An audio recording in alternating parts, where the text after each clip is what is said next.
Hello, grammarians, historians, and linguists. David here with Paige. Hi. And Jake. Hey. And we're going to talk about the history of the apostrophe. And the apostrophe isn't just a punctuation mark. In fact, the word apostrophe comes to us from Greek from two different compounds. Apo, meaning away, and stroph, meaning to turn. So it's a turning of strophein, meaning to turn away. So it's a turning away. And in rhetoric, in classical rhetoric, when we talk about apostrophe, it's turning away from your actual audience to deliver a message to absent people or inanimate objects or just non-personified. You're trying to personify an inhuman concept. So before it was a punctuation mark, it was a literary technique. Yes, it was a turn, it was a figure of speech.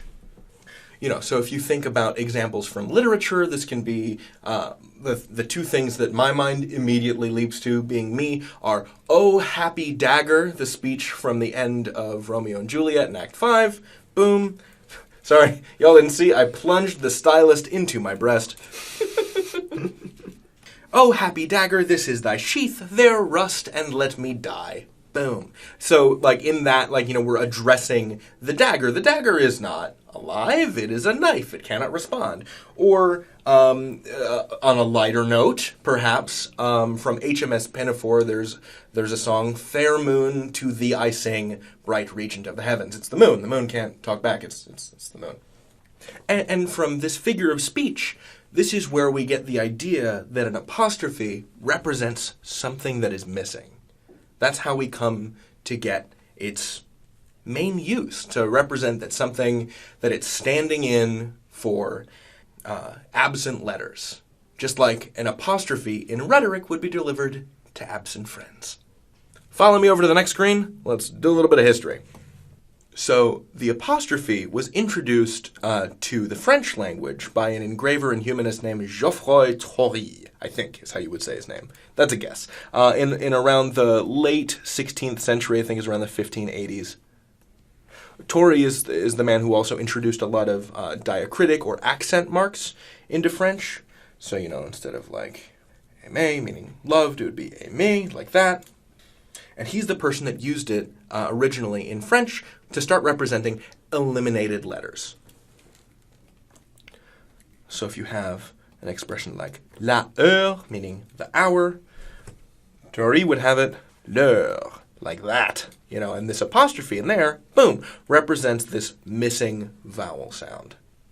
So, okay, so it's around this time that this apostrophe starts making its way into English, because remember, England has been under French rule for centuries at this point. The French invaded in the 11th century. We're talking about the Norman conquest of 1066. And since then, French culture has had a very profound impact on the island of Great Britain. So everyone in a position of power speaks French or understands and reads French. So the nobility speaks and reads French. Anyone that's literate speaks and reads French. And so you're going to be, this intelligentsia is going to be coming into contact with a lot of French, see the apostrophe being used this way and say, oh, that's awfully convenient. And so it's around this time, around the, early 17th century, late 16th century, that we're starting to see this apostrophe usage in English. This is around the time when you first see the contraction of I'm show up, is around this period.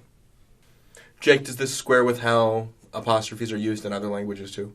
Yeah, it's the same in pretty much all the Romance languages. So anything derived from Latin, you have in Latin these long definite articles like ile, I-L-L-E, or illa, I-L-L-A. And all the definite articles that come out of this in all the Romance languages take some fraction of the original from Latin and omit some part with an apostrophe. So amico in Italian, to add a definite article to make it the friend, you can add just L apostrophe, l'amico. Cool. So during this time of apostrophe expansion across the continent, people just go nuts right? Like, there's no standardization of usage for apostrophes. People are using it every which way but loose, you know? So they're using it like this. They're using it for contractions. They're using it for multiples of stuff, like stuff that we would consider incorrect today, like books, like that. Whoa, that looks terrible to me. And, crucially, they're using it for the possessive. So, like, Jake's.